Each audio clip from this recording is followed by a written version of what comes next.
નમસ્કાર દોસ્તો, સ્વાગત છે આપ સર્વનું તમારી પોતાની YouTube channel ocean coaching classes પર। મિત્રો, આજે આપણે ધોરણ 9ની ગુજરાતી વિષયની જે સ્વાધ્યાય પોથી છે, એટલે કે સ્વાધ્યાય પોથીના ભાગ 4ની અંદર ગુજરાતી વિષયનો જે પાઠ નંબર 16 આપેલો છે કુદરતી, તેનું સચોટ અને સંપૂર્ણ સોલ્યુશન આપણે આ વિડીયોની અંદર જોવાના છે। મિત્રો, આપણે આ ચેનલ ઉપર આ ધોરણ 9ની જે સ્વાધ્યાય પોથીનો ભાગ 4 છે તેમાં આપેલા દરેક વિષયના દરેક પાઠના સોલ્યુશનના વિડીયો અને પીડીએફ મુકાઈ ચૂક્યા છે। ચાલો દોસ્તો, તો શરૂ કરીએ ધોરણ 9 સ્વાધ્યાય પોથી ભાગ 4 વિષય ગુજરાતી પાઠ નંબર 16 કુદરતી। એમાં વિભાગ એ જોડકા જોડવાના છે। તો કુદરતીને જોડીશું આપણે વિકલ્પ ઈ એકાંકી સાથે, લાભશંકર ઠાકરને જોડીશું આપણે વિકલ્પ ક પુનર્વસુ સાથે, જોબોને આપણે જોડીશું અ ભેતાંજય બેભાન થઈ જવું, અને બાબુનો મિત્ર એને આપણે જોડીશું વિકલ્પ બ દેવલો અને દેવાંશી સાથે। મિત્રો, ધોરણ 3થી 12ની કોઈ પણ પ્રકારની પીડીએફ અને પીપીટી જો તમારે જોઈતી હોય તો એ તમને મળી જશે ઓશન કોચિંગ ક્લાસીસ પરથી, જેમ કે સ્વાધ્યાય પોથીના સોલ્યુશન છે, સમજૂતી પ્લસ સ્વાધ્યાય છે, ગાલા સ્વાધ્યાય પોથી છે, પ્રોજેક્ટ પ્રવૃત્તિ છે, પ્રયોગ પોથી છે, ભૂગોળ પોથી, અંગ્રેજી ગ્રામર, યુનિટ ટેસ્ટ, આઈએમપી પ્રશ્નો કે કોઈ પણ પ્રકારના સોલ્યુશનની પીડીએફ અહીંયાથી તમને મળી જશે। વોટ્સઅપ પર પણ પીડીએફ અથવા તો પીપીટી મેળવવા માટેનો નંબર છે 7046222254। આ નંબર ઉપર કોન્ટેક્ટ કરી સંપર્ક કરી અને સ્વાધ્યાય પોથીના સોલ્યુશનની પીડીએફ તમે મેળવી શકો છો। આપણી ઓશન કોચિંગ ક્લાસીસ એપ્લિકેશન જરૂરથી ડાઉનલોડ કરી લેજો। ત્યાર પછી છે નીચે આપેલા વિકલ્પોમાંથી યોગ્ય વિકલ્પ પસંદ કરી ખાલી જગ્યા પૂરો। પહેલું, કુદરતી પાઠના લેખક ખાલી જગ્યા છે, તો જવાબ આવશે લાભશંકર ઠાકર। છઠ્ઠું, બાબુ અચાનક ખાલી જગ્યા પામે છે અને સાંજે પાછો ખાલી જગ્યા થાય છે, તો મૃત્યુ પામે છે અને જીવતો થાય છે। બાબુને સ્વર્ગમાં ખાલી જગ્યા ભેગો થાય છે, તો જવાબ આવશે દેવલો। નીચે આપેલા પ્રશ્નોના એક એક વાક્યમાં ઉત્તર લખો। એમાં 8મું, કાશી ફઈને મન બાબુ શું છે, તો કાશી ફઈને મન બાબુ દીકરો છે। કુદરતી એકાંકીનું મુખ્ય પાત્ર કયું છે? કુદરતી એકાંકીનું મુખ્ય પાત્ર બાબુ છે।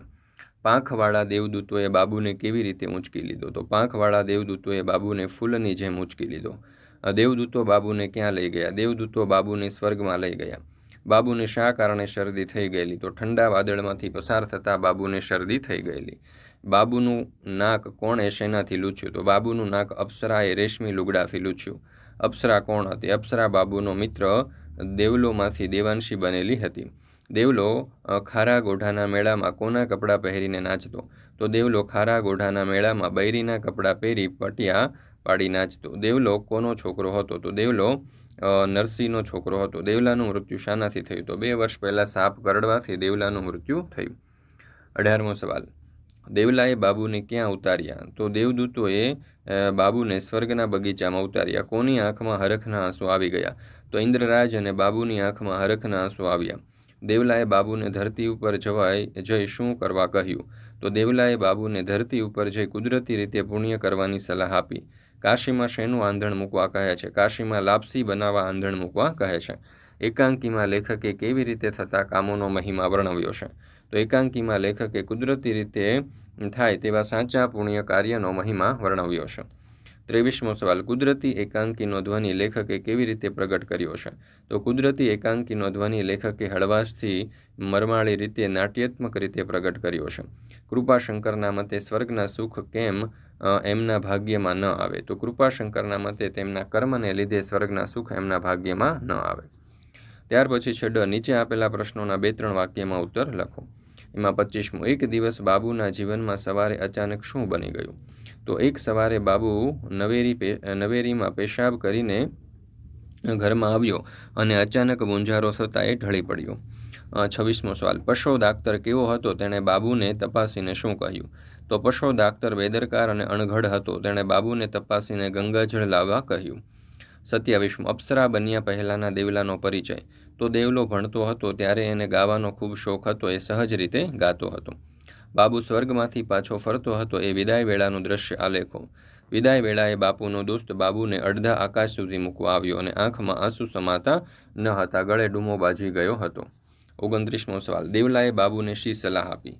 દેવલાએ બાબુને સલાહ આપી કે તું પુણ્ય કરજે, પણ કરવા ખાતર નહીં, એનો વિચાર પણ નહીં કરતો, એ પુણ્ય આપોઆપ જ થવું જોઈએ કુદરતી।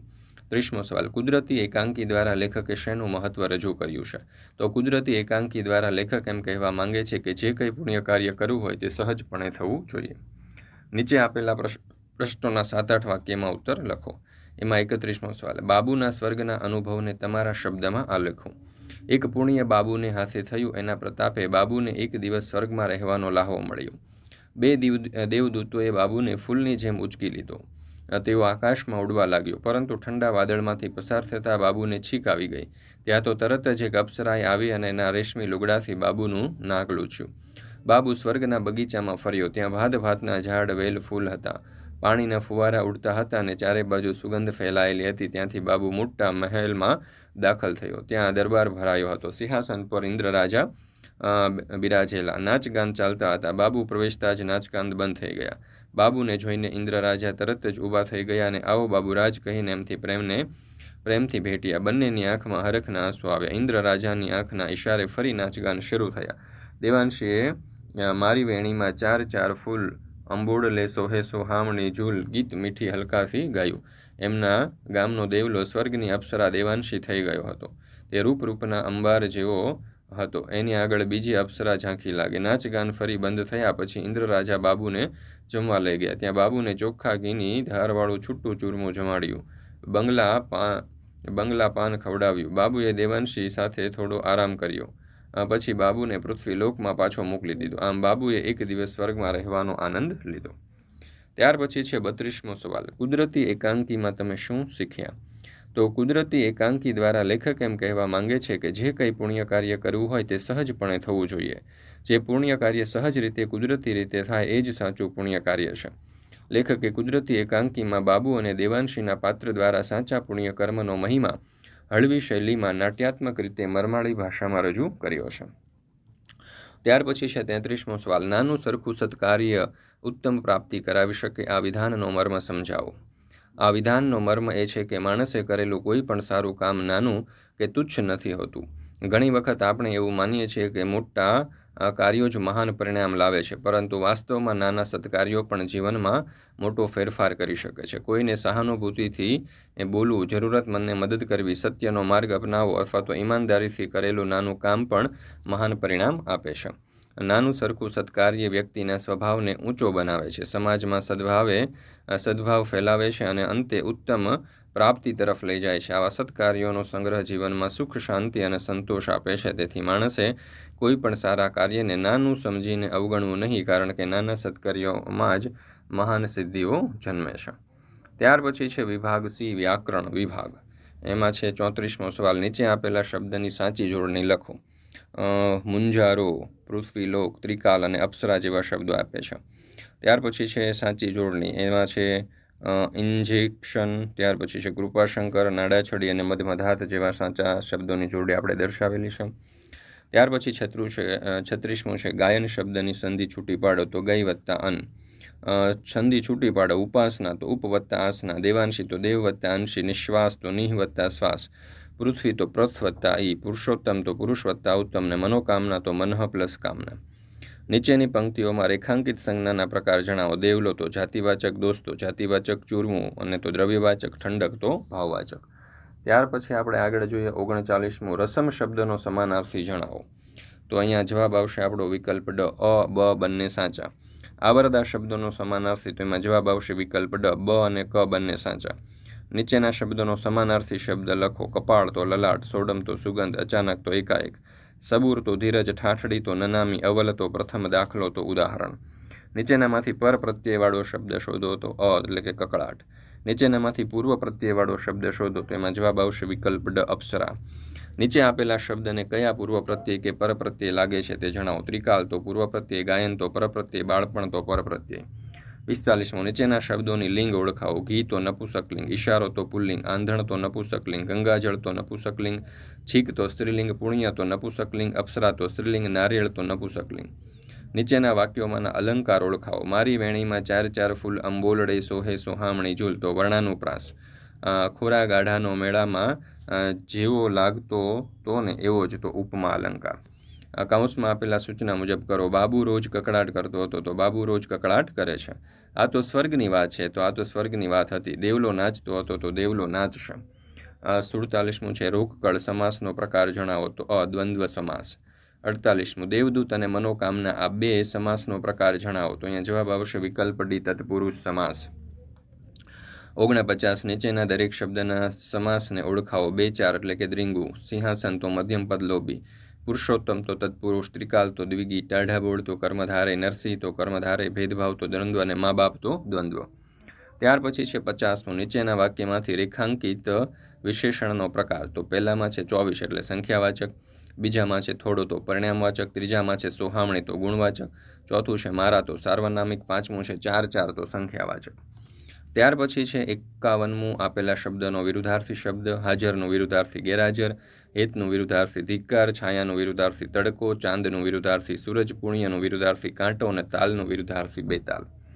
ત્યાર પછી છે તળપદા શબ્દોના શિષ્ટરૂપ. ઓણ એટલે કે આ, લૂ એટલે લૂછું, ભય એટલે ભાઈ, પાહે એટલે પાસે, રાડિયો એટલે રાડ અથવા બૂમ, પૂર્ણ એટલે પુણ્ય, મૌર્ય એટલે કે પહેલા, બહુ એટલે બહુ, તઈ એટલે ત્યારે, ગયું એટલે ગયું, બેહો એટલે બેસો, રિયો એટલે રહ્યો, હંકાય તો શકાય, શીના એટલે શેના, નિમ એટલે નિયમ અને આઘા તો દૂર. ત્યાર પછી છે વિરુદ્ધાર્થી શબ્દ. હર્ષનું વિરુદ્ધાર્થી શોક, જીવનું મરવું, સુરીલીનું બેસુરું, મીઠાશનું કડવાશ, સ્વર્ગનું નરક, પાપનું પુણ્ય, મોટેથીનું ધીમેથી, રડવુંનું હસવું, શાંતિનું અશાંતિ, કાળાનું ધોળા, ખબરનું બેખબર. ત્યાર પછી છે 54મું રૂઢિપ્રયોગ. ડિંગ થઈ જવું એટલે કે દંગ થઈ જવું, ગળે ડૂમો બાજી જવું એટલે કે ગડગડા થઈ જવું, છળી મરવું એટલે ચોંકી જવું, જીવમાં જીવ આવવો એટલે કે ભય દૂર થતાં નિરાંત થવી, સાત ખોટના હોવું એટલે ખૂબ લાડકા હોવું, ફૂંકી મારવું એટલે સળગાવી દેવું, ઝોલો આવો એટલે કે ઊંઘનું ઝોકું આવવું, માથું પકડવું એટલે માથામાં દુખાવો થવો, પટિયા પાડવા એટલે વ્યવસ્થિત રીતે વાળ ઓળવા, મન ડોલી જવું એટલે કે મન આનંદ પામવું, 4 હાથ હોવા એટલે સહાયક હોવું, કશ ન રહેવો એટલે કે મજા ન હોવી, ફાયદો ન હોવો, આંખ ભીની થવી એટલે રડવું, લાપસીનું આંધણ મૂકવું એટલે કે શુભ સમાચારને વધાવવા, શુકનની લાપસી બનાવી. 55મું છે શબ્દ સમૂહ. એમાં પહેલું, બે ઘરની પાછળના ભાગે છોડેલી જગ્યા તો ખડકી, શુભ પ્રસંગે કાંડા ઉપર બાંધવામાં આવતો લાલ સૂતરનો દોરો તો નાડાછડી, સવાર બપોર અને સાંજ એમ 3 વાર કરાતી સંધ્યા તો ત્રિકાલ સંધ્યા, ચા ગરમ ગરમ પી લે તો ચા ગરમ ગરમ ન પીશ, આપણો બાબુ તો મરી ગયો નથી તો આપણો બાબુ તો જીવે છે. ત્યાર પછી છે 57મું. નીચેના વાક્ય સાદા, સંયુક્ત કે મિશ્ર વાક્ય છે તે ઓળખાવો. જ્યારે એના મોઢા સામું જોયું તો તે ડિંગ થઈ ગયો તો સંયુક્ત અથવા સંકુલ વાક્ય, અપ્સરા એની પાસે ઝાંખી લાગે તો સાદું વાક્ય. ત્યાર પછી છે તું થાકી જઈશ તો તારાથી થાકી જવાશે, કૃપાશંકર બાબુના માથા ઉપર હાથ મૂકે છે તો કૃપાશંકરથી બાબુના માથા ઉપર હાથ મુકાય છે. ધ્વનિ ઘટકો છૂટા પાડો. ટાઢા બોળ તો ટ વત્તા આ વત્તા ઢ વત્તા આ વત્તા બ વત્તા ઓ વત્તા ળ, દેવદૂત તો દ વત્તા એ વત્તા વ વત્તા અ વત્તા દ વત્તા ઉ વત્તા ત. ત્યાર પછી છે રવાનુકારી અને દ્વિરુક્ત શબ્દ. એમાં રવાનુકારીમાં આવશે કકળાટ, રોકડ, ફફડે, સરસ સરસ. દ્વિરુક્તમાં આવશે ઝટપટ, ધર્મક્ષન અને નાચગાન. ધોરણ 3 થી 10ની જે નવી સ્વાધ્યાયન પોથી છે 2025-26ની, તેના તમામ વિષયના કલરફુલ સોલ્યુશનની PDF આપણી એપ્લિકેશન ઉપર મુકાઈ ચૂકી છે. તો જરૂરથી મિત્રો આ સ્વાધ્યાયન પોથીના સોલ્યુશન છે તેની PDF મેળવી અને તેનો અભ્યાસ કરી લેજો. તમારી પરીક્ષાની તૈયારી માટે, સ્વાધ્યાય પોથીના સોલ્યુશન માટે તમને ખૂબ એટલે ખૂબ જ ઉપયોગી થશે. ત્યાર પછી છે વિભાગ D, લેખન વિભાગ. એમાં છે મુક્ત લેખન. તો મને આવેલું સ્વપ્ન અથવા તો વિષયના સ્વાનુભવો નોંધો. તો અહીંયા સરસ મજાનો નિબંધ જે છે તે આપણે દર્શાવેલો છે. તમે વિડીયો સ્ટોપ કરીને, પોઝ કરીને આ સ્વાધ્યાયન પોથીના સોલ્યુશનનો અભ્યાસ કરી શકો છો, અથવા તો સ્વાધ્યાય પોથીના સોલ્યુશનની PDF તમે WhatsApp પર પણ મંગાવી શકો છો. તો જરૂરથી દરેક વાલીઓ, વિદ્યાર્થીઓ અને શિક્ષક મિત્રોએ સ્વાધ્યાય પોથીના સોલ્યુશન છે તેની PDF મેળવી અને તેનો અભ્યાસ કરી લેવો.